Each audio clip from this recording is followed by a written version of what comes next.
থেকে সাউন্ড কম, আপনারা আওয়াজ করবেন না, দাঁড়ান। একজন দাঁড়ায় বলছেন লক্ষ্য করছি, মাইকের লোক যদি লক্ষ্য করেন আওয়াজের সমস্যা হচ্ছে। আল্লাহ বলছেন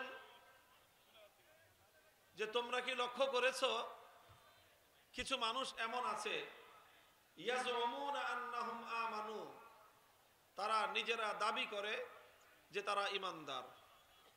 কি বললাম? যে কিছু মানুষ এমন আছে যারা দাবি করে তারা ঈমানদার, তারা মুমিন, দাবি করে তারা মুমিন, অথচ এরপর আল্লাহ বলতেছেন ইউরিদুনা আইয়াতাহাকামু ইলাত তাগুত, তারা নিজেদেরকে ঈমানদার বলে দাবি করে অথচ তারা তাগুতের সিদ্ধান্ত এবং তাগুতের বিচার চায়। আল্লাহ বলেন যে এটা কি করে সম্ভব? আচ্ছা বলেন তো, রাতের অন্ধকার আর দিনের আলো এক জায়গায় জমায়েত হতে পারে? একটা সময় এমন হতে পারে যে সময়টা রাতের আলো, রাতের অন্ধকারও থাকবে, দিনের আলোও থাকবে, হতে পারে? রাত আর দিন একই সময়ে একত্রিত হবে সম্ভব? রাত আর দিন যেমন এক জায়গায় একত্রিত হতে পারে না এক সময়, রাতের অন্ধকার এবং দিনের আলো যেমন একত্রিত হতে পারে না, ঠিক তদ্রূপ একজন মানুষের ঈমান এবং তাগুতের বিশ্বাস একত্রিত হতে পারে না। কোন মানুষ যদি আল্লাহর উপর ঈমানদার হয়ে থাকে তাগুতকে অস্বীকার করতে হবে, কেউ যদি তাগুতকে স্বীকার করে আল্লাহর উপর ঈমানদার হতে পারে না। অথচ আশ্চর্যজনক বিষয় হলো আল্লাহ বলতেছেন আমি না, দুনিয়ার কোন আলেম না, দুনিয়ার কোন মানুষ না, এমনকি নবীও নন, বরং স্বয়ং আল্লাহ বলতেছেন আশ্চর্যজনক বিষয় হলো কিছু মানুষ নিজেদেরকে ঈমানদার বলে দাবি করে অথচ তারা আবার তাগুতের কাছে বিচার চায়, তারা তাগুতের কাছে ফয়সালা চায়, তারা তাগুতের কাছে সিদ্ধান্ত চায়। এটা কেমন করে সম্ভব? তুমি ঈমানদারও হবা, তুমি তাগুতকেও বিশ্বাস করবা, এটা কশ্চিনকালেও হতে পারে না। কোরআনে পাকের মধ্যে আল্লাহ পাক রব্বুল আলামিন পরিষ্কার বলে দিয়েছেন বিভিন্ন আয়াতের মধ্যে। আল্লাহ বলেছেন ক্বাদ তাবায়্যানার রুশদু মিনাল গায়য়্যি ফামান ইয়াকফুর বিত-তাগুতি ওয়া ইউমিন বিল্লাহ। তাবায়্যানার রুশদু মিনাল গায়য়্যি, কোনটা সঠিক পথ কোনটা ভুল পথ পরিষ্কার হয়ে গিয়েছে, কোনো গোজামিল নাই, কোনো অস্পষ্টতা নাই। হেদায়েত কোনটা, গুমরাহি কোনটা, আলাদা আলাদা। একটা সাদা পরিষ্কার ধবধবে, আরেকটা কালো কুচকুচে কালো। এই ধবধবে সাদা আর কুচকুচে কালো যেরকম একটার সাথে আরেকটা মিলতে পারে না, ঠিক তদ্রূপ হেদায়েত এবং গুমরাহি একত্রিত হতে পারে না।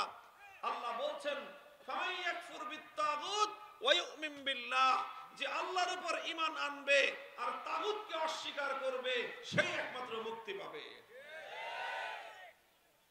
তাগুতকেও মানবা, তাগুতকেও স্বীকার করবা, আল্লাহকেও বিশ্বাস করবা। এটা তো ওরকম হয়ে গেল যে আল্লাহও রাজি থাকুক, শয়তানও বেজার না হোক। কি বলেন? আল্লাহকেও রাজি করতে চায়, শয়তানকেও বেজার করতে চায় না। সম্ভব এটা? বলেন সম্ভব? অথচ এটাই আজকে আমাদের সমাজের অধিকাংশ মানুষের এটাই হয়ে গেছে তাদের স্বভাব। চরিত্র বললাম না, চরিত্র বললে আবার বেশি মাইন্ড করবেন।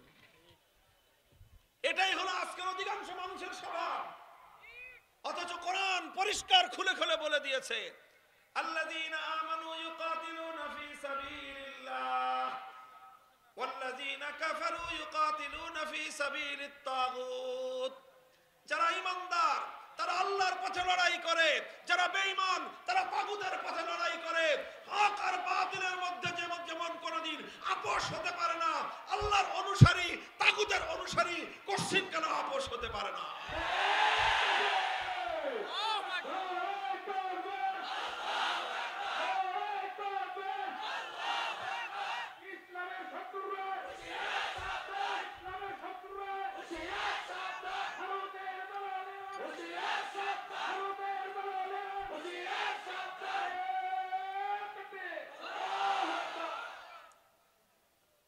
ইসলামের শত্রুরা যথেষ্ট সাবধান আছে, আমরা একটু হুঁশিয়ার হওয়া দরকার।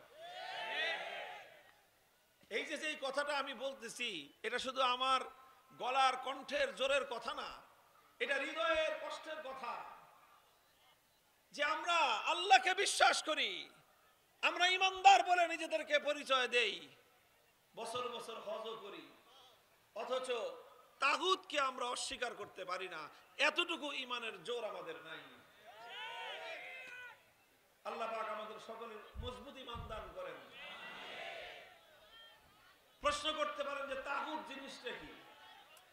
যে আল্লাহর উপর বিশ্বাস আর তাগুতের উপর বিশ্বাস একত্রিত হতে পারে না কেন? এই কেনর জবাব বুঝতে হলে আপনাকে তাগুতের পরিচয় জানতে হবে, তাগুতের ডেফিনিশন বুঝতে হবে। মা হুয়া তাগুত, মা মানা তাগুত। মুহতারাম হাজিরিন, কোরআনে পাকের মধ্যে আল্লাহ পাক রব্বুল আলামিন এই তাগুত শব্দটা অসংখ্যবার ব্যবহার করেছেন, প্রয়োগ করেছেন। এই জন্য কাদিমান ওয়া হাদিসান, সর্বযুগে যারা আল্লাহর কোরআন নিয়ে ব্যাখ্যা করেছেন, তাফসীর করেছেন, তারা সকলেই তাগুতের পরিচয় তুলে ধরেছেন।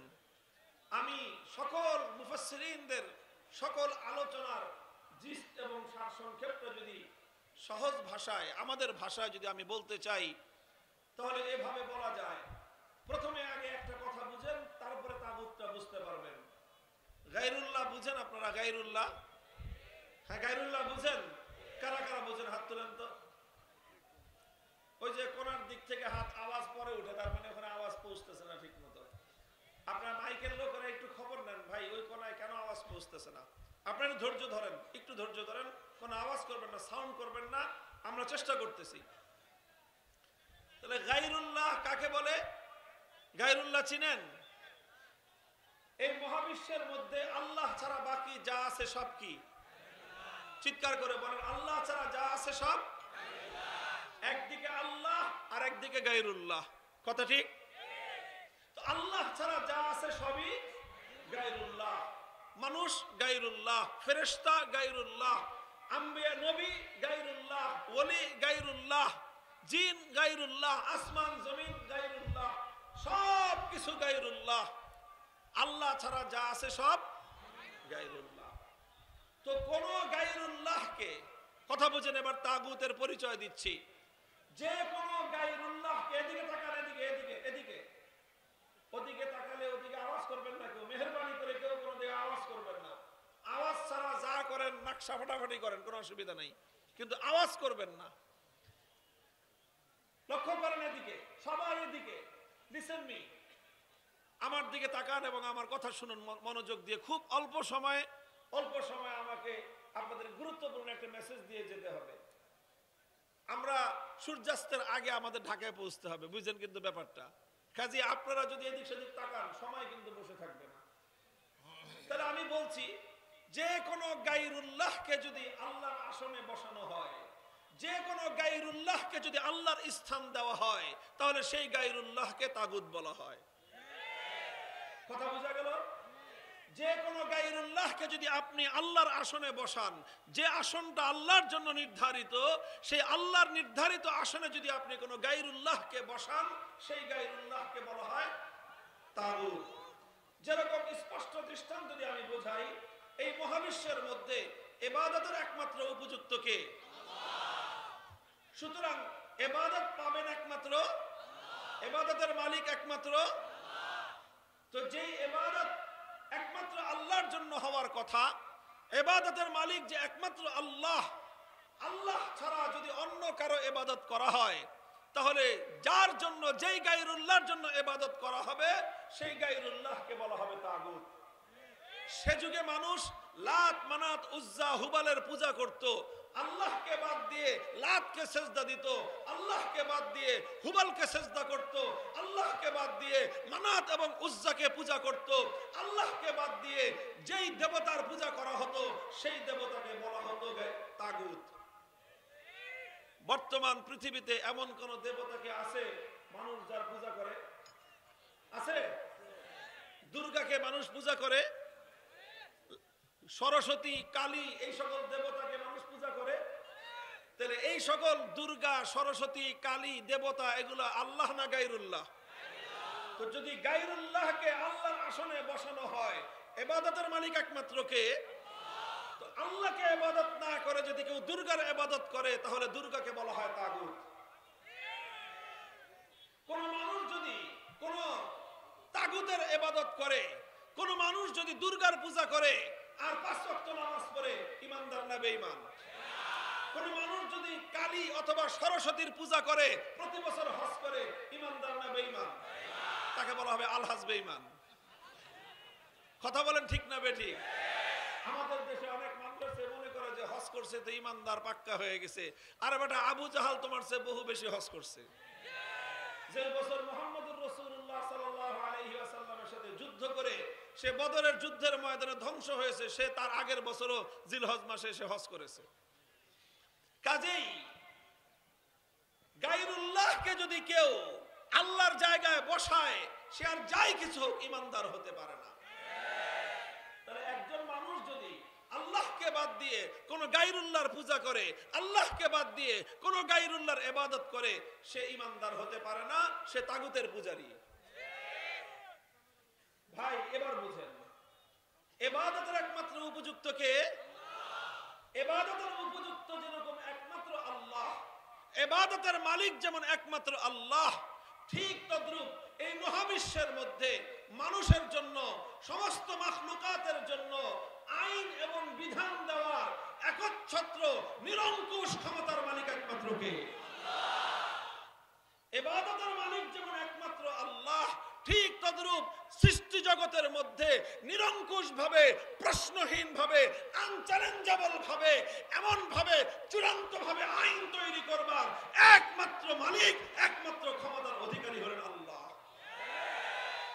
তো যে ইবাদত একমাত্র আল্লাহর জন্য হওয়ার কথা, আল্লাহকে বাদ দিয়ে গায়রুল্লাহকে ইবাদত করলে যেরকম গায়রুল্লাহ তাগুতে পরিণত হয়, ঠিক তদ্রূপ যেই আইন আল্লাহর করার কথা, যেই আইন একমাত্র আল্লাহ দেওয়ার মালিক, আল্লাহর সেই আইনের বিরুদ্ধে গিয়ে যদি কেউ আইন প্রদান করে, আল্লাহর আইনের বিরুদ্ধে যদি কোনো আইন কেউ রচনা করে, আল্লাহর বিধানের বিরুদ্ধে যদি কেউ বিধান রচনা করে, তো যারা সেই বিধান রচনা করবে, যে সে আইন প্রণয়ন করবে, সেই আইন প্রণেতাকে বলা হয় তাগুত, এবং সেই বিধান দেওয়াকে বলা হয় তাগুত। মুহতারাম হাজিরিন, মানুষ কোন আইন করতে পারবে না। হ্যাঁ, মানুষ আইন করতে পারবে, মানুষ রুলস এবং রেগুলেশন তৈরি করতে পারবে, তবে মানুষের আইন তৈরি করবার ক্ষমতাটা হলো সীমিত। মানুষ আইন কেমন ভাবে তৈরি করতে পারবে? মানুষ এমন ভাবে আইন তৈরি করতে পারবে, মানুষের বানানো কোনো আইন আল্লাহ পাকের কোনো আইনের সঙ্গে কন্ট্রাডিক্টেড হতে পারবে না। মানুষ আইন করতে পারবে, কিন্তু আল্লাহর কোনো আইনের বিরুদ্ধে আইন করতে পারবে না। মানুষ আইন করতে পারবে, তবে মানুষ আল্লাহর কোনো আইনের বাইরে গিয়ে আইন করতে পারবে না। মানুষ আইন করতে পারবে, কিন্তু আল্লাহর কোনো আইনকে বাতিল করতে পারবে না। মানুষ আইন করতে পারবে, তবে আল্লাহ পাকের কোনো আইনকে চ্যালেঞ্জ করতে পারবে না। মানুষ আইন করতে পারবে, কিন্তু আল্লাহ পাকের কোনো আইনকে বাতিল করতে পারবে না। আল্লাহর আইনের বিরুদ্ধে গিয়ে যে আইন করবে, সেই আইন কোন রাজা বাদশা যদি করে, সেই রাজা বাদশাকে বলা হবে তাগুত। আল্লাহর আইনের বিরুদ্ধে কোন আইন যদি কোন প্রেসিডেন্ট করে, সেই প্রেসিডেন্টকে বলা হবে তাগুত। আল্লাহর আইনের বিরুদ্ধে যদি কোন প্রধানমন্ত্রী কোন আইন জারি করে, সেই প্রধানমন্ত্রীকে বলা হবে তাগুত। আল্লাহর আইনের বিরুদ্ধে যদি কোন মন্ত্রী পরিষদ কোন আইন অনুমোদন দেয়, গোটা মন্ত্রী পরিষদকে বলা হবে তাগুত। আল্লাহর আইনের বিরুদ্ধে যদি কোন আদালত, কোন বিচারালয়, কোন বিচার ব্যবস্থা যদি কোন আইন তৈরি করে, সেই বিচারপতি, বিচার ব্যবস্থাকে বলা হবে তাগুত। আল্লাহর আইনের বিরুদ্ধে যদি কোন আইন পরিষদ, কোন সংসদ যদি কোন আইন রচনা করে, তাহলে সেই আইন পরিষদ, সেই সংসদ গোটাটাকে বলা হবে তাগুত। ভাই, বড় কঠিন কথা, বড় কঠিন বিষয়। ইমানের খবর নাও, ইমানদার, তুমি ইমানের খবর নাও। 5 ওয়াক্ত নামাজ পড়ে প্রতিদিন, কয় ওয়াক্ত? 5 ওয়াক্ত নামাজ পড়ে, তাহাজ্জুদও পড়ে, আবার সকালবেলা চাশতের নামাজ, সন্ধ্যাবেলা আওয়াবিনের নামাজ সব পড়ে, শুধু প্রতিদিন 5 মিনিটের জন্য দুর্গায় পূজা করে? বলেন ইমানদার না বেঈমান? সন্দেহ আছে কোনো? আচ্ছা 1 মিনিট যদি দুর্গার সামনে মাথা নত করে, ইমানদার না বেঈমান? হ্যাঁ। তোমাকে শুধুমাত্র এক আল্লাহর উপর বিশ্বাসী হলেই হতে হবে, হলেই চলবে না, সমস্ত গায়রুল্লাহকে ইবাদতের জায়গায় অস্বীকার করতে হবে।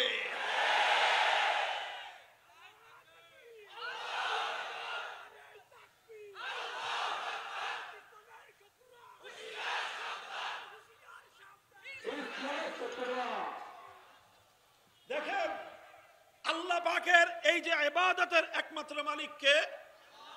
লা ইলাহা, নাই কোন মাবুদ, নাই কোন মাবুদ এক আল্লাহ ছাড়া। অর্থাৎ একমাত্র মাবুদ কে? তো আল্লাহর জন্য তুমি 23 ঘন্টা 55 মিনিট তুমি আল্লাহর ইবাদত করলা, 5 মিনিট যদি তুমি গায়রুল্লাহর ইবাদত করো, তাহলে তুমি লা ইলাহা ইল্লাল্লাহকে বিশ্বাস করলে না, তুমি ঈমানদার হতে পারো না। যেমন আল্লাহ ছাড়া কোনো মাবুদ নাই, আল্লাহকে বাদ দিয়ে অন্য কাউকে মাবুদ মানলে যেরকম একজন মানুষ ঈমানদার থাকতে পারে না, তো ঠিক তদ্রূপ এই একমাত্র আল্লাহকে মাবুদ মানা, এটাকে বলা হয় তাওহীদ ফিল ইবাদাহ। এটাকে কি বলা হয়? ইবাদতের একত্ববাদ। এটাকে বলা হয়, বলেন কথা বলেন, এটাকে বলা হয় ইবাদতের একত্ববাদ। মুমিন হতে হলে ইবাদতের একত্ববাদকে যেরকম মানতে হয়, ঠিক তদ্রূপ আরেকটা একত্ববাদ আছে, সেই একত্ববাদকে বলা হয় তাওহীদ ফিল হাকিমিয়াহ। অর্থাৎ আইন তৈরি করবার ক্ষেত্রেও আমার আল্লাহর একত্ববাদকে বিশ্বাস করতে হবে। ইবাদতের ক্ষেত্রে তুমি যদি মুহূর্তের জন্য দুর্গার পূজা করো, মুহূর্তের জন্য যদি তুমি লাত মানাত উজ্জার পূজা করো, মুহূর্তের জন্য যদি তুমি চন্দ্র সূর্যের পূজা করো, মুহূর্তের জন্য যদি তুমি আগুনের পূজা করো, তাহলে একজন মানুষ যেরকম ঈমানদার হতে পারে না, ঠিক তদ্রূপ সারা জিন্দেগিতে গোটা বিশ্বে গোটা রাষ্ট্র ব্যবস্থায় যত আইন আছে, সমস্ত আইনের মধ্যে, লক্ষ কোটি আইনের মধ্যে একটা আইনের ক্ষেত্রে যদি কেউ আল্লাহর আইনের বিরুদ্ধাচারী কোনো আইনকে এক মুহূর্তের জন্য মেনে নেয়, সে ব্যক্তি আর কিছু হতে পারে, হাজি গাজি পাজি হতে পারে, ঈমানদার হতে পারে। মুহতারাম হাজিরিন, এক মুহূর্তের জন্য একটা দুর্গাকে একবার পূজা করলে যেরকম একজন মানুষের ঈমান থাকতে পারে না, অথচ আজ আশ্চর্যজনকভাবে হাজার হাজার নয়, লক্ষ লক্ষ নয়, কোটি কোটি নামধারী মুসলমান তারা আল্লাহ পাকের তাওহীদ ফিল হাকিমিয়াহ আইন এবং বিধান তৈরি করবার ক্ষেত্রে আমার আল্লাহর একত্ববাদকে অস্বীকার করে তারা অনেক মানুষকে চূড়ান্তভাবে সার্বভৌম আইন তৈরি করবার ক্ষমতা তুলে দিয়েছে। অথচ তারা নিজেদেরকে ঈমানদার বলে মনে করে। দুনিয়াতে এর চেয়ে হাস্যকর কোনো বিষয় হতে পারে না। আমার কথা না, রাগ করে লাভ নাই আমাদের উপরে, আমাদের উপর রাগ করে লাভ নাই। এটা কোরআনের স্পষ্ট কথা, অনুবাদ করছি, ব্যাখ্যা করি নাই। এটা ব্যাখ্যা নয়, এটা কোরআনের অনুবাদ। কোরআনে পাকের সূরাতুন নিসার 60 নম্বর আয়াত তেলাওয়াত করেন, ইয়াজুমুনা আন্নাহুম আমানু অথচ ইউরিদুন আন ইয়াতাহাকামু ইলা তাগুত। ঈমানদার বলে দাবি করে তাগুতের বিচারকে বিশ্বাস করে, ঈমানদার বলে দাবি করে তাগুতের আইনকে বিশ্বাস করে, ঈমানদার বলে দাবি করে তাগুতের বিধানকে বিশ্বাস করে। এটা কোশ্চেন কেন ঈমানদার হতে পারে না?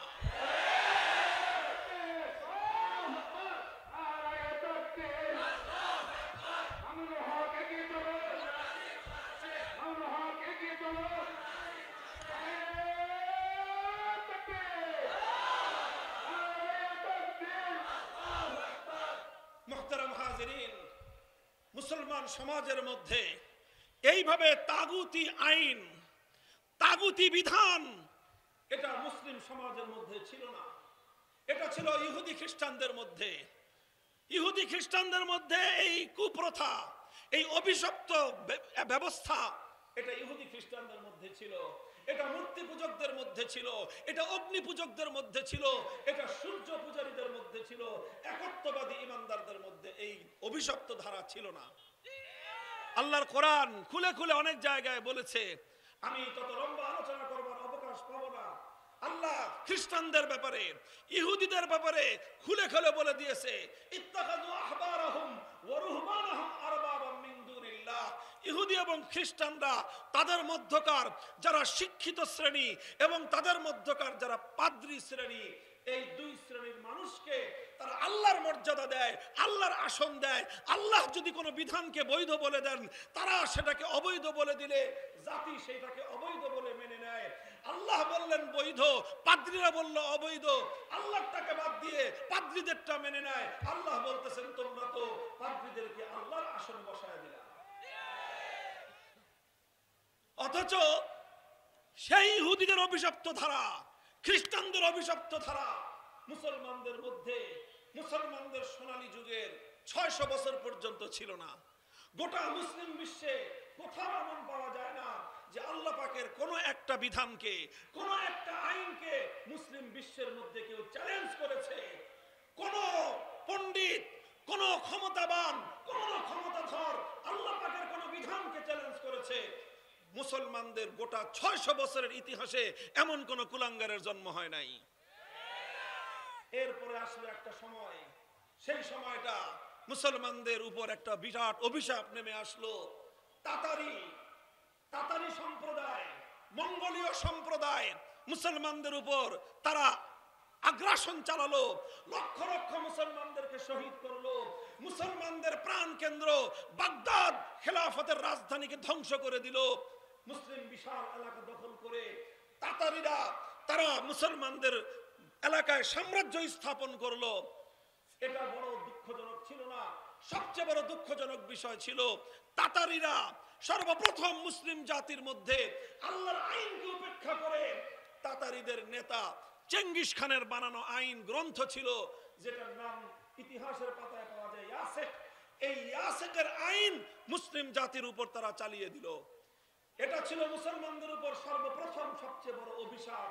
এই অভিশাপ যখন মুসলিম জাতির উপর চেপে বসলো, মুসলমানদের আলেম সমাজ এক মুহূর্তের জন্য নীরবে এটাকে বরদাস্ত করে নেন নাই। জীবন দিয়েছেন, রক্ত দিয়েছেন, লড়াই করেছেন, শাহাদাত বরণ করেছেন। শত শত নয়, হাজার হাজার নয়, লক্ষ লক্ষ মুসলমান গলা কাটায় রক্ত দিয়েছেন। হাজার হাজার আলেম কারাগারে বন্দী হয়েছেন। শাইখুল ইসলাম ইবনে তাইমিয়া রাহমাতুল্লাহ আলাইহি 6 বার কারাগারে বন্দী হয়েছেন, কিন্তু আল্লাহর আইনের পরিবর্তে চেঙ্গিসি আইন এক মুহূর্তের জন্য মেনে নেন নাই। মুসলমানদের এই স্লোগান দিবেন না, এখন কথা শুনেন, সময় সংক্ষেপ। মুসলমানদের এই ত্যাগ আর কোরবানি, এই শাহাদাতের রক্তের নজরানার উপর ভিত্তি করে এক সময় তাতারিরা পরাস্ত হলো, তাতারিরা পরাজিত হলো। মুসলমানদের এলাকা আবার মুসলমানদের হাতে ফিরে আসলো। তাতারিরা পরাস্ত হয়ে মুসলিম এলাকা ছাড়তে বাধ্য হলো। আর অবশিষ্ট তাতারিরা ইসলাম গ্রহণ করে তওবা করে তাগুতের পথ ছেড়ে তাওহীদের পথে তারা ফিরে আসলো। আবার সেই মুসলমানদের মধ্যে আল্লাহর আইনের সোনালী যুগ আবার ফিরে আসলো। চলতে চলতে চলতে চলতে 18 শতক পর্যন্ত মুসলিম বিশ্বে কোথাও এমন নজির পাওয়া যায় না যে মুসলমানদের সমাজের মধ্যে আল্লাহর আইন ছাড়া কোনো মানব রচিত আইন চলবে। মুসলমানরা এটা কল্পনা করতে পারত না। এরপরে 18 শতকের মাঝামাঝি এসে এই মুসলিম বিশ্বের উপর পশ্চিমা সাম্রাজ্যবাদের আগ্রাসন শুরু হলো। আমাদের ভারতবর্ষ দখল করে নিল ব্রিটিশ, গোটা ওই আফ্রিকার অঞ্চল দখল করে নিল ইতালি আর ফ্রান্স। এই ইতালি, ফ্রান্স আর ব্রিটিশ সাম্রাজ্যবাদের এই সময়ে তারা সবচেয়ে জঘন্য যে কাজটা করেছে সেটা হলো মুসলিম সমাজ থেকে আল্লাহর আইনকে উৎখাত করে দিয়ে ব্রিটিশ তার প্রবর্তিত নিজস্ব আইন দিয়ে সমাজকে শাসন করেছে। যখন মুসলমানদের উপর, আমি আর অন্য দিকের ইতিহাস বলছি না, আমাদের এই মাটির ইতিহাস, আমাদের এই জন্মভূমির ইতিহাস বলছি আমি, যখন মুসলমানদের উপর আল্লাহর আইনের পরিবর্তে ব্রিটিশ প্রবর্তিত আইন এটা কার্যকর হলো, এটা বাস্তবায়ন হলো, সে যুগের আলেম সমাজ কি করেছিলেন? শুধুমাত্র নিজেদের জীবনের নিরাপত্তার কথা চিন্তা করে মুখে কুলুপ পেটে বসেছিলেন?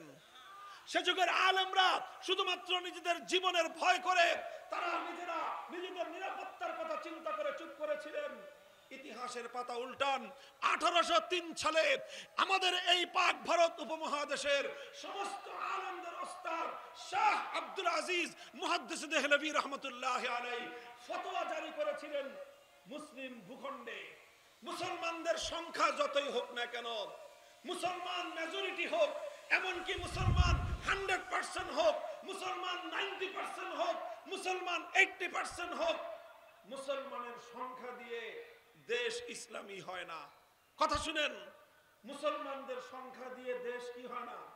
ইসলামী হয় না। মুসলমানরা দেশে থাকলেই শুধু দেশ ইসলামী হয় না, মুসলমান থাকলেই শুধুমাত্র এটা দারুল ইসলাম হয় না, বরং ওটাই ইসলামী দেশ, ওটাই দারুল ইসলাম যে দেশের আইন হবে আল্লাহর আইন। আর যেই দেশের আইন হয় আল্লাহর আইন ছাড়া মানব রচিত আইন, সেখানে মুসলমানের সংখ্যা যদি 100% হয়, সেই দেশ ইসলামী দেশ নয়, সেই দেশ দারুল ইসলাম নয়, সেটাকে ইসলামের পরিভাষায় বলা হয় দারুল হারাম, শত্রু কবলিত দেশ। সেই দেশকে আবার শত্রুদের হাত থেকে উদ্ধার করে মানব রচিত আইনকে উৎখাত করে আল্লাহর বিধান এবং আইন ফিরিয়ে আনার জন্য যুদ্ধ জিহাদ করা প্রত্যেক মুসলমানের জন্য ফরজে আইন। এই ফতোয়া দিলেন শাহ আব্দুল আজিজ রহমতুল্লাহ আলাইহি। তৎকালীন ভারত উপমহাদেশে ব্রিটিশরা মুসলমানদেরকে নামাজ পড়তে বাধা দিত না, হজ করতে বাধা দিবে তো দূরের কথা, প্রতি বছর ভারতবর্ষ থেকে ব্রিটিশ সরকারের নেতৃত্বে তাদের আয়োজনে জাহাজ ভর্তি হাজিরা মক্কা শরীফ যেত হজ করতে। কিন্তু সেই সময় উলামায়ে কেরাম ফতোয়া দিয়েছেন, শুধু মুসলমানরা হজ করলেই দেশ দারুল ইসলাম হয় না, শুধু মুসলমানরা নামাজ পড়তে পারলেই দেশ দারুল ইসলাম হয় না, শুধু মুসলমানের সংখ্যা বেশি থাকলেই দেশ দারুল ইসলাম হয় না। দেশ তখনই দারুল ইসলাম হয় যখন দেশের আইন আল্লাহর আইন হয়। আর দেশে মুসলমান যতই থাকুক, নামাজ যতই হোক, হজ যতই হোক, আইন যখন হবে মানব রচিত আইন, সে দেশ ইসলামের দেশ নয়, সেটা কুফরের দেশ, সেটা দারুল হারাম। সেই দেশে মানব রচিত আইনকে উৎখাত করে আল্লাহর আইন ফিরিয়ে আনা প্রত্যেক ইমানদারের জন্য ফরজ। মুহতারাম হাজিরিন, 18 শতকের 19 শতাব্দীর শুরুর দিকে, 19 শতকের শুরুর দিকে এই ফতোয়া আসার পর এখন 21 শতাব্দী চলছে। 18 শতক, 19 শতক গেল, 20 শতক গেল, 21 শতকের এখন 24 বছর চলছে। 250 বছর আগের দেওয়া এই ফতোয়াকে আজও পর্যন্ত এই পাক ভারত উপমহাদেশ নয়, গোটা বিশ্বের কোন আলেম চ্যালেঞ্জ করে বলেন নাই যে এই ফতোয়া ভুল। সুতরাং আজও সেই ফতোয়া এই উপমহাদেশের মুসলমানদের উপর কার্যকর রয়েছে।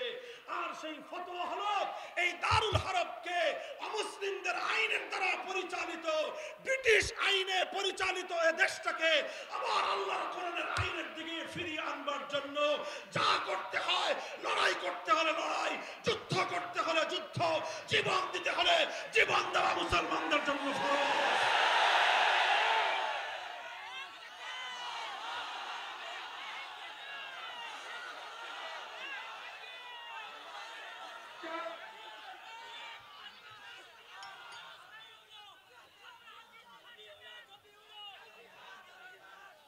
মুহতারাম হাজিরিন, লম্বা ইতিহাস। এই ফতোয়া জারি হওয়ার পর 1831 সালে বালাকোটে জিহাদ হয়েছে আল্লাহর আইন ফিরিয়ে আনবার জন্য। সৈয়দ আহমদ রহমতুল্লাহ আলাইহি জীবন দিয়েছেন। 1857 সালে শামলীতে জিহাদ হয়েছে। হাফেজ জামান রহমতুল্লাহ আলাইহি শাহাদাত বরণ করেছেন। শাহাদাতের রক্তের নজরানা দেওয়া হয়েছে। হাজার হাজার আলেম ওলামা ফাঁসি কাষ্ঠে ঝুলেছেন। হাজার হাজার আলেমদের স্ত্রীরা বিধবা হয়েছে, ইতিম হয়েছে ওলামায়ে কেরামের সন্তান। জীবন দিয়েছে মুসলমানেরা, ইমানদারেরা সব কিছু করেছে। মুহূর্তের জন্য তাগুতের আইনের সামনে মাথা নোয়ায় নাই। 1866 সালে দারুল উলুম দেওবন্দ প্রতিষ্ঠিত হয়েছে। 80 বছরের সংগ্রামের পর 1947 সালে ব্রিটিশরা রাজি হলো, ঠিক আছে তোমাদের দেশ তোমাদেরকে দিয়ে আমরা এবার তল্পিতল্পা গুটিয়ে গাট্টি বসকা বেঁধে আমরা আমাদের 7 সমুদ্র 13 নদীর ওই পারে আমরা আবার লন্ডনে চলে যাব, তোমরা তোমাদের দেশ চালাও। 1947 সালের ইতিহাস বলছি। তখন এই দেশে দুই জাতি বসবাস করত, হিন্দু এবং মুসলমান। আরো অনেক জাতি ছিল, প্রধান দুই জাতি হিন্দু এবং মুসলমান। হিন্দুরা বলল ঠিক আছে, ভালো কথা, সংখ্যায় হিন্দুরা যেহেতু বেশি গোটা ভারত জুড়ে, তারা মেজরিটি, তারা চিন্তা করলো একসাথে থাকলে সুবিধা, দেশটা বড় থাকবে আর আইনটা চলবে হিন্দুদের ইচ্ছা মতো। মুসলমানরা চিন্তা করলো যে আমাদের এত বড় দেশের দরকার নাই, আমাদের এত জাগতিক উন্নতির দরকার নাই, এত অর্থনৈতিক উন্নতির প্রয়োজন নাই। আমাদের জীবনে সবচেয়ে বেশি প্রয়োজন হলো আমরা এমন একটা দেশ চাই, এমন একটা ভূখণ্ড চাই, এমন একটা মানচিত্র চাই, যে মানচিত্রে প্রয়োজনে আমরা পেটে পাথর বেঁধে থাকবো, 3 বেলার পরিবর্তে প্রয়োজনে আমরা 1 বেলা খাবো, কিন্তু সেই জনপদের সে রাষ্ট্রের আইন হবে আল্লাহর আইন, সেখানে হুকুমত হবে আল্লাহর কোরআনের বিধান। আল্লাহর কোরআনে হুকুমত কায়েম করবার জন্য, ইসলামী হুকুমত বাস্তবায়নের জন্য এই উপমহাদেশের মুসলমানরা জোট বাঁধলো, ঐক্যবদ্ধ হলো। আর মুসলমানরা, অধিকাংশ মুসলমানরা মতামত দিল আমরা মুসলমানদের জন্য আলাদা ভূখণ্ড চাই, এমন একটা ভূখণ্ড চাই যে ভূখণ্ডে আমরা ইসলামী হুকুমত বাস্তবায়ন করব। কায়েম হলো পাকিস্তান। গোটা ভারতবর্ষে অনেক মুসলমান এই পাকিস্তান কায়েম করবার জন্য শুধু নয়, আসলে পাকিস্তানের প্রতি কারো কোনো ভালোবাসা ছিল না, মমতা ছিল না, সব ভালোবাসা আর মমতা ছিল আল্লাহর কোরআনের হুকুমতের জন্য, ইসলামী শাসন ব্যবস্থার জন্য। অনেক মানুষ জীবন দিয়েছে, অনেক মানুষ রক্ত দিয়েছে, অনেক মানুষ নিজের ভিটে মাটি ছেড়েছে, হাজার হাজার লক্ষ লক্ষ মানুষ নিজের বাপ দাদার ভিটে ছেড়ে অন্য দেশে হিজরত করেছে, অন্য দেশে চলে গিয়েছে। যত মানুষ এই পাক ভারত উপমহাদেশে, পাঞ্জাব, লাহোর, বেলুচিস্তান, খাইবার পাখতুনখোয়া, সীমান্ত প্রদেশ, করাচি থেকে নিয়ে শুরু করে গোটা পশ্চিম পাকিস্তানে অনেক মানুষ আল্লাহর জমিনে আল্লাহর কোরআনী রাজ কায়েম করার জন্য, আল্লাহর কোরআনের হুকুমত বাস্তবায়ন করার জন্য অনেক আত্মত্যাগ করেছে। তবে যে কথাটা না বললেই নয়, এই উপমহাদেশের মধ্যে যে জাতি কোরআনের রাজ কায়েম করবার জন্য, ইসলামী আইন, আল্লাহর শরিয়ার আইন বাস্তবায়ন করার জন্য সবচেয়ে বেশি ত্যাগ আর কোরবানি স্বীকার করেছে, সে জাতির নাম হলো বাংলাদেশের মুসলমান। বাংলাদেশের মুসলমানদের সামনে অনেক বড় সুযোগ ছিল দিল্লির সাথে থাকার, অনেক বড় সুযোগ ছিল ভারতের সঙ্গে থাকার, বাড়ির কাছে ছিল কলকাতা। কিন্তু আমার এবং আপনার বাপ দাদারা, আমাদের পূর্বপুরুষরা বাড়ির কাছের কলকাতাকে লাথি মারলো, দিল্লিকে তালাক দিল, বাড়ির চতুর্পার্শ্বে ভারতকে ত্যাগ করে 2000 মাইলের দূরে পশ্চিম পাকিস্তানিদের সঙ্গে গাঁট ছড়া বাঁধলো। পাকিস্তানের ভালোবাসা নয়, শুধুমাত্র একটা আকাঙ্ক্ষায়, আর সেই আকাঙ্ক্ষাটা হলো যদি আল্লাহ আমরা মুসলমানদের জন্য একটা ভূখণ্ড পাই, একটা মানচিত্র পাই, সেই মানচিত্রে শাসন হবে আল্লাহর কোরআনের শাসন। খুব ভালো করে বুঝবেন, পাকিস্তানের প্রতি, পশ্চিম পাকিস্তানি খান পাঠানদের প্রতি আমাদের কোনো ভালোবাসা ছিল না, পূর্বপুরুষদের কোনো ভালোবাসা তাদের প্রতি ছিল না।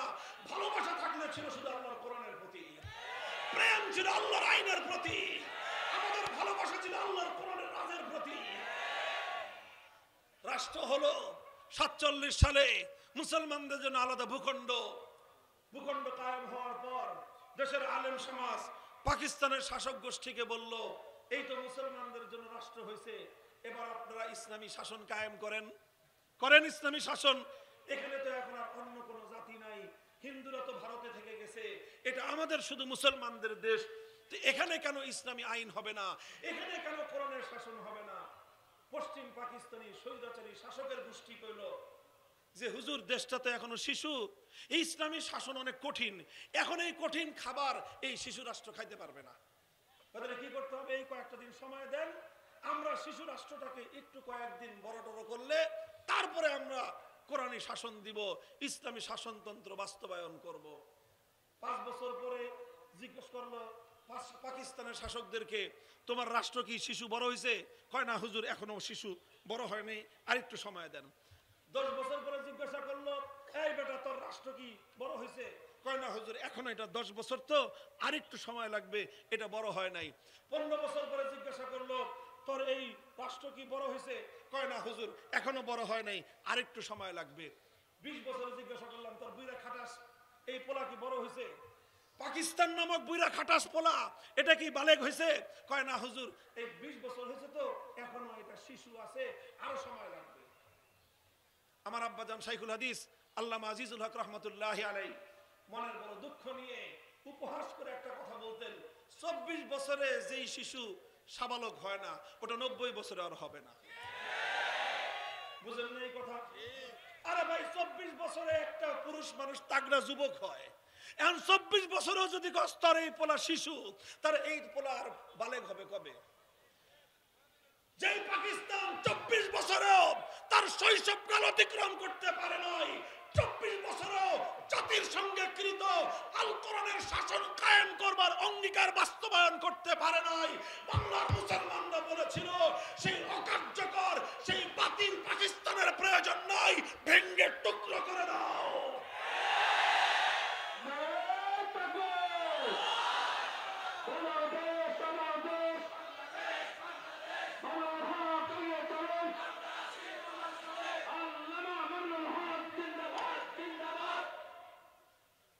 খুব ভালো করে মনে রাখবেন, এখানে পাকিস্তান ভারতের শুধু প্রসঙ্গ নয়।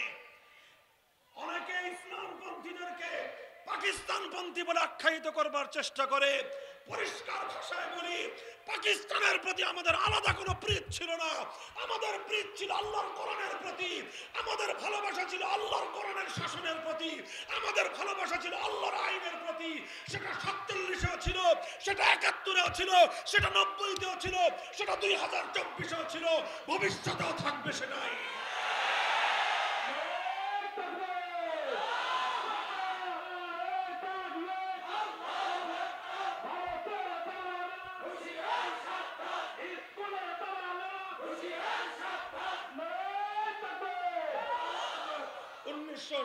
সালে বাংলাদেশ এই গোটা দেশে একটা নির্বাচন আসলো। সেই নির্বাচনের সময় বাংলাদেশের মুসলমানদের সেন্টিমেন্টকে নিজের পক্ষে নেওয়ার জন্য এই অঞ্চলের একজন মুসলিম নেতা, যিনি 47 সালের সময় মুসলিম লীগ করেছিলেন, জাতির মানুষের সামনে বলতেছি আর কোনোদিন মঞ্চে কথা বলবো না, এই অঙ্গীকার করার পর এ জাতি নৌকা মার্কায় সিল মারলো। কেমন সিল মারলো? যে নিরঙ্কুশ সংখ্যাগরিষ্ঠতা তারা পেয়ে গেল, বিজয়ী হলো। পশ্চিম পাকিস্তানি স্বৈরাচারীরা ক্ষমতা হস্তান্তর না করে 25শে মার্চ 71 সালে আমাদের উপর হামলা করলো। 26শে মার্চ কালুরঘাট থেকে স্বাধীনতার ঘোষণা হলো। 16ই ডিসেম্বর বাংলাদেশ স্বাধীন হলো। 9 মাস পশ্চিম পাকিস্তানিদের মেহমানখানায় কারাগারের মধ্যে শেখ মুজিবুর রহমান সাহেব বন্দী থাকলেন, আপ্যায়িত হলেন। এরপরে সেখান থেকে তিনি মুক্তি পেয়ে সোজা বাংলাদেশে নয়, গেলেন লন্ডনে। দেখা হলো শ্রীমতী ইন্দিরা গান্ধীর সঙ্গে। ভারতের প্রধানমন্ত্রী ইন্দিরা গান্ধী শেখ মুজিবুর রহমান সাহেব বাংলাদেশে আসার আগে তার পকেটের মধ্যে একটা চিরকুট ধরায় দিলেন। চিরকুট ধরায় দিয়ে বললেন যে তুমি বাংলাদেশে যাচ্ছ, তোমার দেশ কিভাবে চলবে, তোমার দেশের সংবিধান কিভাবে হবে, আমরা যেভাবে বলে দেই তুমি সেভাবে সংবিধান করবা। তোমার সংবিধান বাংলাদেশের মতো হবে না, তোমার সংবিধান হবে ভারতের সংবিধানের মূলনীতিতে।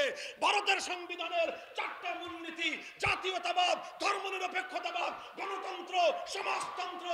ভারতের সেই সংবিধানকে নকল করে শেখ মুজিবুর রহমান সাহেব 72 সালে বাংলাদেশের জনগণের সঙ্গে 70-এর জাতীয় নির্বাচনের ওয়াদার সঙ্গে গাদ্দারি আর বিশ্বাসঘাতকতা করে ধর্মনিরপেক্ষতার ভিত্তিতে সংবিধান রচনা করে 71-এর চেতনাকে হত্যা করলেন।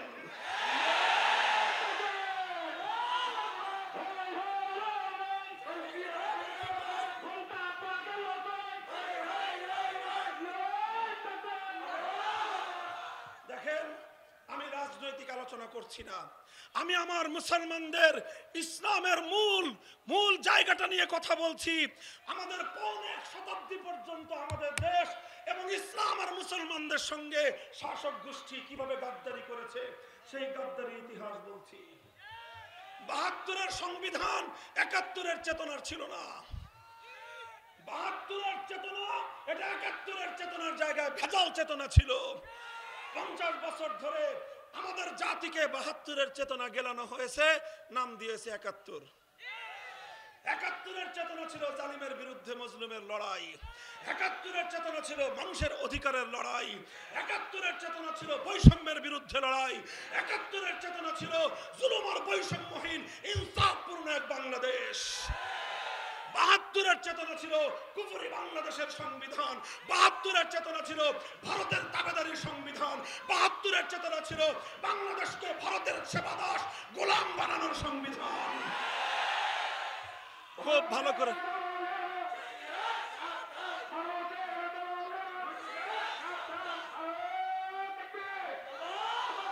মুহতারাম হাজিরিন, কাজেই আজ 1975 সালে তিনি তার ভুলের খেসারত দিয়েছেন। জাতির সঙ্গে ৭০-এর নির্বাচনের আগে যে অঙ্গীকার করেছিলেন, ৭২ সালে সে অঙ্গীকার ভঙ্গ করে যেই পাপ করেছিলেন, ৭৫-এর 15ই আগস্ট তিনি তার প্রায়শ্চিত্ত করেছেন। ৭৫-এর পট পরিবর্তনের পরে বাংলাদেশের সংবিধানে একটা মৌলিক পরিবর্তন এসেছিল। ধর্মনিরপেক্ষতা উৎখাত হয়ে আল্লাহর উপর অবিচল আস্থা এবং বিশ্বাস সংযুক্ত হয়েছিল। নামে আল্লাহর উপর অবিচল আস্থা এবং বিশ্বাস ছিল, কিন্তু 50 বছর পর্যন্ত বাংলাদেশের সংবিধান প্রকৃত অর্থে তাগুতি শাসন ব্যবস্থাকে, কুফরি ব্যবস্থাকে অস্বীকার করতে পারে নাই। এভাবেই চলতে চলতে চলতে চলতে আজ 2024 সালের বাংলাদেশ এসেছে। আর 2008 সালে আবার ফ্যাসিবাদী সরকার ক্ষমতায় এসে সর্বপ্রথম সবচেয়ে জঘন্য যেই কাজটা করেছে, সংবিধান থেকে আল্লাহর উপর অবিচল আস্থা এবং বিশ্বাসকে বাতিল করে দিয়ে আবার ভারতের গোলাম হয়েছে। আবার ভারতের সংবিধানের ধর্মনিরপেক্ষতা বাংলাদেশের সংবিধানে ফিরিয়ে এনেছে। ধর্মনিরপেক্ষ মতবাদ স্পষ্ট কুফরি মতবাদ, ধর্মনিরপেক্ষ মতবাদ স্পষ্ট কুফরি মতবাদ। এই মতবাদ মুসলমানদের উপর চাপিয়ে দিয়ে এই মুসলিম জাতিকে, এই শাহজালালের সন্তানদেরকে, এই শরীয়তুল্লাহর বংশধরদেরকে গৌর গোবিন্দের বংশধরে পরিণত করবার চেষ্টা করেছে। গোটা বাংলাদেশকে মুক্তি দিয়ে ভরে ফেলবার চেষ্টা করেছে। মসজিদের শহর ঢাকার শহরকে মূর্তির শহর বানাবার চেষ্টা করেছে। আমরা প্রতিবাদ করলাম, মসজিদের শহর মসজিদের থাকবে, মূর্তির নগরে পরিণত হতে পারবে না। আমাদের হাজার হাজার আলেমকে ধরে জেলে পুরে রাখলো, এদেশ মূর্তির হবে, আলেমরা কথা বলতে পারবে না। আমরা জেল জুলুম বরদাস্ত করলাম, শাহাদাতের রক্ত দিলাম, জালিমকে স্পষ্ট বার্তা দিলাম, জীবন দিতে পারি, রক্ত দিতে পারি, মূর্তি সংস্কৃতির সামনে মাথা নত করতে পারি না।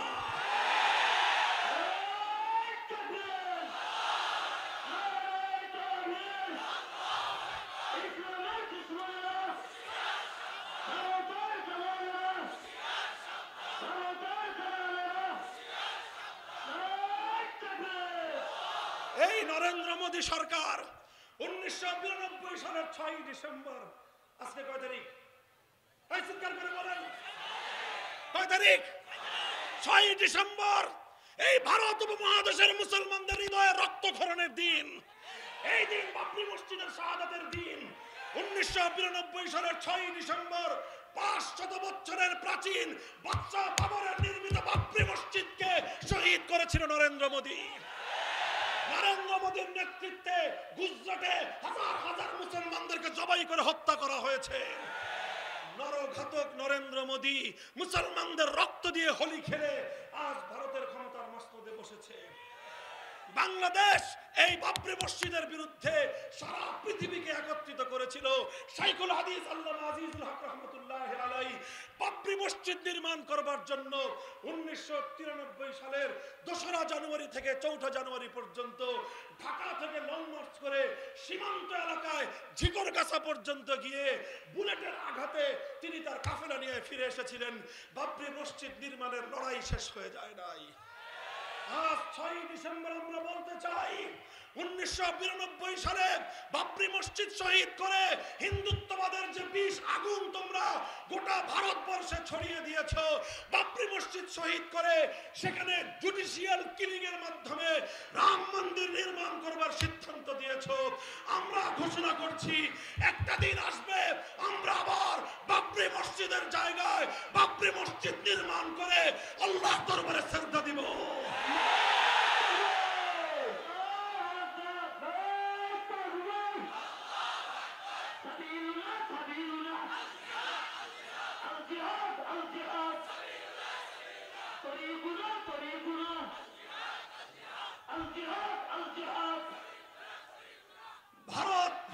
সাম্রাজ্যবাদী সরকার, বাবরি মসজিদের হন্তারক, মুসলমানদের নরঘাতক এই সরকার বাংলাদেশে তার সেবাদাসীকে দিয়ে এদেশকে মসজিদের নগর থেকে, মসজিদের শহর থেকে মন্দিরের শহরে, মূর্তির শহরে পরিণত করবার চেষ্টা করেছিল। 5ই আগস্ট বাংলাদেশের মানুষ 1 ঘন্টার বিপ্লবে দেখিয়ে দিয়েছে টেকনাফ থেকে তেতুলিয়ায় আর কিছু থাকতে পারে, মুসলমানদের জনপদের জাতীয় স্থাপনায় রাষ্ট্রীয় পর্যায়ে কোনো মূর্তি থাকতে পারে না। আছে মূর্তি? দূরবীন নিয়ে তালাশ করো। কে বলেছে মূর্তি ভাঙতে? সেদিন 5ই আগস্ট কোন নেতা বলে নাই মূর্তি ভাঙো, কোন আলেমরা ডাক দেওয়ার সময় পায় নাই। এ জাতি ইমানি চেতনায় উজ্জীবিত হয়ে 5ই আগস্টের বিপ্লবের প্রথম মুহূর্তে যে কাজ করেছে সেটা হলো এদেশ শাহজালালের গৌর গোবিন্দের নয়, এদেশ মসজিদের নগর, এটা মূর্তির শহর নয়। বলবেন হিন্দুরা? অবশ্যই ইসলাম বলে সব ধর্মাবলম্বী নিজ নিজ ধর্মীয় পরিসরে শুধু স্বাধীনতা নয়, সম্পূর্ণ মর্যাদা এবং নিরাপত্তা নিয়ে নিজ নিজ ধর্ম পালন করবে। তোমার মন্দিরে তুমি মূর্তি বানাও, যত সুন্দর করে ইচ্ছা মূর্তি বানাও, যতগুলো ইচ্ছা তুমি মূর্তি বানাও, কিন্তু মুসলিম জনপদে, যে জনপদের জন্য 47-এ হাজার হাজার লক্ষ লক্ষ মুসলমান ভিটেমাটি ছেড়ে মুসলমানদের আলাদা আবাস গড়েছিল, যে দেশে জাতির সঙ্গে অঙ্গীকার করা হয়েছিল ইসলাম হবে শাসনতন্ত্র, কোরআন হবে সংবিধান, যে দেশের মুসলমানদের সঙ্গে বারবার অঙ্গীকার আর প্রতিশ্রুতি দেওয়া হয়েছিল এই দেশ এবং জাতি গড়ে উঠবে ইসলামী শরিয়ার আলোকে। 24-এর বিপ্লবের পর এখন আমার আখেরি পয়গাম আপনাদের কাছে, এখন বাংলাদেশের সবচেয়ে গুরুত্বপূর্ণ 2টা টপিক। একটা হলো ভারতীয় সাম্রাজ্যবাদ রুখে দাঁড়াও। গোটা বাংলাদেশ আজ ঐক্যবদ্ধ, আজ অন্তর্বর্তীকালীন সরকার গোটা দেশের আলেম সমাজ সমস্ত রাজনৈতিক দলকে ঐক্যবদ্ধ হয়েছে, ভারতীয় সাম্রাজ্যবাদ রুখে দাঁড়াতে হবে। জাতি যদি ঐক্যবদ্ধ থাকে, যত বড় সাম্রাজ্যবাদী শক্তি হও, এ জাতিকে তোমরা পরাভূত করতে পারবে না ইনশাআল্লাহ। আমরা আছি ঐক্যবদ্ধ, কথা বলেন ঠিক না বেঠিক? ভারতীয় সাম্রাজ্যবাদের সূচনা হয়েছিল 72 সালের সংবিধানে ভারতের মূলনীতির মাধ্যমে। কাজেই সরকারকে বলবো শেকড়ে পানি ঢেলে গাছের মাথা ছেঁচে এই শেকড় এবং এই গাছের 20 বৃক্ষ কোনোদিন ধ্বংস করতে পারবেন না। শেকড় প্রাণ শেকড়। বাংলাদেশ থেকে ভারতীয় সংবিধানকে বস্তা পচা সংবিধান বঙ্গোপসাগরে ভাসিয়ে দেন, ফ্যাসিবাদের শেকড় উপড়ে যাবে, আর কোনদিন ওই নরঘাতকরা আমার বাংলাদেশের দিকে চোখ তুলে তাকাবার সাহস পাবে না। 2 নম্বর এজেন্ডা এখন বাংলাদেশের সংবিধান সংস্কার। কি বলেন? সংবিধান সংস্কারে সবাই যার যার মতামত দিচ্ছে। আমরা তাওহীদি জনতার পক্ষ থেকে স্পষ্ট মতামত দিতে চাই। বেশি কথা নাই, মৌলিক একটা কথা, যেটা 47-এ বলেছিলাম, যেটা 71-এ বলেছিলাম, যেটা আমরা 75-এ বলেছিলাম, যেটা সবসময় বিপ্লবের প্রতিটি ক্ষেত্রে আমরা বলেছি, 24 সালে বলেছি, আজও বলি আমরা। আমাদের পরিষ্কার একটা পয়গাম হলো, আমরা সংবিধানে এমন একটা ধারা চাই, এমন একটা মূলনীতি চাই, যেই মূলনীতি এবং যেই ধারার মাধ্যমে বাংলাদেশে কোরআন সুন্নাহ বিরোধী কোন তাগুতি আইন, কোন তাগুতি নীতিমালা, কোন তাগুতি বিধান কার্যকর থাকবে না। কথা বলেন, আপনারা রাজি আছেন? আমরা একটা মত চাই, একটা ধারা চাই। ভাষা যা হবে, সংবিধান বিশেষজ্ঞরা ভাষাটা ঠিক করবেন, মর্ম আর স্পিরিট আর চেতনাটা হবে এই যে আল্লাহর ইসলাম বিরোধী, শরিয়া বিরোধী কোন আইন শরীয়তুল্লাহর বাংলাদেশে চলবে না। এটা আমরা এখন বলতেছি ভালোই ভালোই, মানলে মানেন, সবার ভালো হবে। আর যদি সহজ কথায় শরীয়ত বিরোধী আইন অকার্যকর করার এই ধারা সংবিধানে কার্যকর না হয়, তাহলে এই ধারাকে কার্যকর করার জন্য কোরআন সুন্নাহ বিরোধী যে কোনো আইনকে প্রতিহত করবার জন্য যদি লড়াইয়ের প্রয়োজন হয়, যুদ্ধের প্রয়োজন হয়, সেই যুদ্ধের জন্য শহীদ ঈদগাহে যাবে কারা, শহীদ ঈদগাহে যাবে কারা, রক্ত দিবে কারা।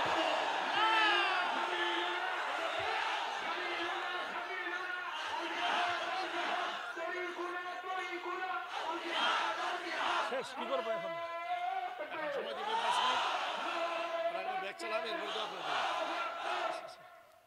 বসেন সবাই ইনশাআল্লাহ আছেন তো থাকবেন তো না জিহাদ জিহাদ জিহাদ চাই জিহাদ লাগলে আমি নাই কোনটা হ্যাঁ আরে ভাই লড়াই হবে ইনশাআল্লাহ ইনশাআল্লাহ জাতি প্রস্তুত এখন শুধু হুজুররা না শুধু মাদ্রাসার ছেলেপেলেরা নয় প্রত্যেকটা ইউনিভার্সিটির ছেলেরা তৈরি হচ্ছে তাওহীদের আদর্শ বাস্তবায়ন করার জন্য তাগুতি ব্যবস্থাকে উৎখাত করে আল্লাহর একত্ববাদকে প্রতিষ্ঠা করার জন্য বাংলার প্রতিটি অঞ্চলে নতুন প্রজন্ম তৈরি হচ্ছে ইনশাআল্লাহ এই জাতিকে তোমরা দাবায় রাখতে পারবে না ইনশাআল্লাহ প্রস্তুত হন মাথায় পাগড়ি বাঁধেন ইনশাআল্লাহ বাঁধবেন তো ওয়াদা করতেছেন তো আল্লাহ পাক কবুল করেন দোয়া করবেন কথাগুলো যেন শুধু কণ্ঠের না হয় হৃদয়ে যেন এই কথায় বিশ্বাস ধারণ করতে পারি আল্লাহ তৌফিক দান করুন ওয়া আখিরু দাওয়ানা আলহামদুলিল্লাহি রাব্বিল আলামিন আসসালামু আলাইকুম ওয়া রাহমাতুল্লাহ সুবহানাল্লাহি ওয়া বিহামদিহি সুবহানাকাল্লাহুম্মা ওয়া বিহামদিক আশহাদু আন লা ইলাহা